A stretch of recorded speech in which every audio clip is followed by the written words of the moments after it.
¿Qué opinas sobre esos temas puntuales? Fomentar e incentivar la inversión. ¿A través de qué? Ya, en primer lugar, creo que esta regla del juego era clara. O sea, ¿cuál es el modelo económico? ¿Cuáles son los motores del crecimiento? ¿Cuál es el rol del Estado? Yo creo que esto es un tema fundamental.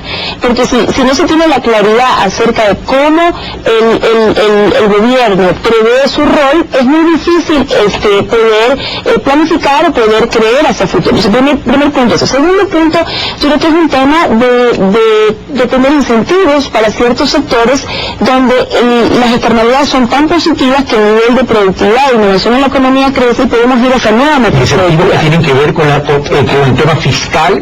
No solamente con el tema fiscal, hay incentivos de orden fiscal, pero a veces tan importante como el incentivo fiscal es la inversión pública, la competitividad sistémica. El gobierno ha convertido el 8% del PIB en los últimos 3 años en infraestructura, en mejorar las carreteras, en mejorar los aeropuertos, los puertos, en preparar, digamos, el ambiente donde las empresas se desarrollan. Hay que mejorar muchísimo más, pero ese es otro de los elementos. Vamos a Alberto Costa. Este gobierno ha tenido grandes volúmenes de inversión en infraestructura, el presidente de la República y la ministra Celi, y en economía se llama la competitividad sistémica. Sin embargo, se esperaba que venga la inversión privada, no llegó, faltaba de pronto esos incentivos. Los incentivos tributarios y la inversión pública en la competitividad sistémica garantizan esta inversión, producción, ergo, empleo, Alberto Costa. Yo creo que los incentivos tributarios pueden ser utilizados en ciertas ocasiones, pero el tema de fondo y lo que se esperaba era que con toda esta inversión pública siga la inversión privada, pero las cosas no funcionan tan fácil y hubo el tema de falta de confianza, el cambio de reglas constantes, entonces no le siguió la inversión privada. Pero yo creo que la ministra dice que ya hay esas reglas con el código de la producción. Exactamente, lo importante es que se define también en el resto de leyes que van a salir, que son paralelas a este código, como es el tema de la ley de tierras, que ha habido discusiones al respecto que han sido bastante preocupantes para el sector productivo, la ley de aguas que quedó en stand-by. Entonces, este tipo de leyes son importantes que se definan hacia dónde va, para tener una película clara de todo el panorama para invertir. Por eso es que este código es una parte dentro de un ladrillo más para dentro de la creación de la confianza y la recomposición de la confianza en el país. O sea, falta el complemento. Entonces, volvamos a los incentivos tributarios. Pero yo me gustaría hablar en algo. Nosotros tenemos hecho una matriz de cerca de $5.000 millones de inversiones que vendrían al país. 5.000 millones de dólares. ¿Vendrían al país? Vendrían al país. Del exterior, la gran parte de la también hay inversión privada, y son en varios sectores. Bueno, obviamente el sector minero consume una gran parte de ese país de inversión, pero fíjese, ayer el grupo Wagner estuvo con el señor presidente, anunció una inversión de $70 millones en la primera fase para una planta de de cartón cargado, la más moderna de América Latina. El grupo Forest de Energía, un grupo muy grande en el mundo, piensa invertir 400 millones en temas de biocombustible, y así le puedo dar una lista, hay una matriz que en los muchos públicos, justo el día de hoy se publica en los próximos 6 años. Y yo digo, a ver, esto es una cuestión que surgió de la noche a la mañana, es una cuestión que se vino hay memorandos de entendimiento con muchos de los inversionistas, porque muchos de los inversionistas extranjeros necesitaban una seguridad en relación a, por ejemplo, la posibilidad de arbitraje internacional, a este rol del Estado. Ecuador está cerca más del modelo venezolano, o tiene un modelo propio, o sea, una serie de... Llegó a pesar ese tema. Bueno, yo creo que el dinámico de Ecuador desde el extranjero a veces bajo unas lupas no modernas o progresistas es complicado, pero creo que una vez que se entiende el modelo, se aprecia lo que hay, las oportunidades de negocio que hay, y obviamente eso no sucede de la noche a la mañana, Carlos. O sea, no creo que solamente porque tengamos un juego en discusión la inversión se está manejando en el país. Y se requiere un lobby. Es el producto de una gestión acumulada de ciertos cambios y de la credibilidad que también tiene el gobierno. 5.000 millones en 6 años, Alberto Costa. Es una cifra que de concretarse es una cifra interesante. Vemos que coincide con la cifra de los subsidios. Para romper el esquema. Lo importante vuelta, amigos televidentes. Recuerde, esto es Pulso Político por TC Televisión. Estamos el día de hoy, en este domingo 14 de noviembre, con la ministra coordinadora de la producción, Natalie Selly, y el editor de análisis semanal, el economista Alberto Acosta. Bueno, vamos a los puntos. Les propongo en esta mesa ir directamente a los puntos críticos, a los duros críticos. Impuesto mínimo versus impuesto causado, salida de capitales y el famoso salario digno. Vamos al impuesto mínimo versus impuesto causado. Esto ha generado una gran inconformidad, no de ahora, porque esto existe antes del Código de la Producción. Se pretendía que el Código de la Producción más bien lo elimine. Se dice que se le está cobrando en exceso de lo que se puede pagar de impuesto. Bueno, a ver, hagamos un poquito de recuento de cómo nació este impuesto. Este impuesto empezó como un anticipo en el año 2008, y el sector empresarial le solicitó al señor presidente que no se convierta en un sector empresarial que comprometía a incrementar sus niveles de pago de impuestos. El año 2008 fue el mejor año de la economía ecuatoriana en los últimos 7 años. El sector no petrolero creció a tasas superiores al 8%, y los niveles de recaudación tributaria medidos por el impuesto final que pagan las empresas no subieron algunos sectores de la economía.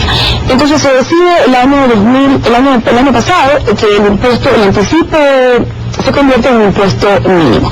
Desde el punto de vista conceptual, los empresarios argumentan que esto es un impuesto que grava, que los grava y que les resta liquidez, y que no está en relación, obviamente, con la utilidad final. Recordemos que hay un impuesto mínimo y hay un impuesto a la renta al final.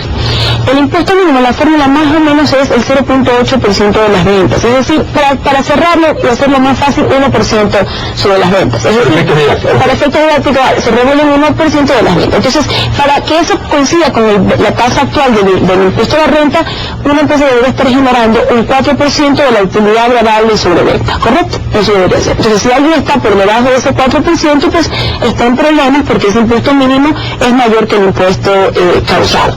Nosotros hemos hecho un análisis de los diferentes sectores de la economía, un análisis desde el año 2004-2009, para analizar cómo esa tasa, cómo la utilidad gravable sobre ventas más o menos ha ido progresando. Y encontramos una información bastante interesante, y es que desde el año 2006 al año 2009 ha ido mejorando en unos sectores más que otros esa tasa de utilidad agradable sobre venta, pero que en ningún caso, a excepción del sector agrícola, donde hay mayor informalidad también, hay que decirlo con franqueza, es menor que ese 4%. Es decir, por ejemplo, le doy unas cifras. La industria manufacturera, la utilidad agradable sobre ventas en el año 2006 era 6.60, en el año 2007 6.80, en el año 2008 6.56 y en el año 2009 7.9. Hoteles y restaurantes en el año 2007 era 4.75, 2008 5.34 y 2009 5.35. Es decir, para la empresa que está en estos promedios, obviamente el impuesto mínimo no pareciera que es un problema.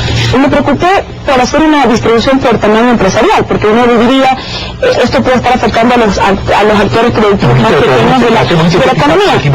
Muy bien, y no encontramos nada. O sea, lo que le quiero decir es que, sorprendentemente, las micro y las pequeñas empresas no aparecen con tasas de utilidad agradable sobre venta muy por debajo de las medianas y las grandes empresas del país. Es decir, nosotros no hemos encontrado evidencia de que haya un problema. ¿Qué justifica la permanencia de esta medida? No hemos encontrado evidencia de que haya un problema con el... Vamos, Alberto Acosta.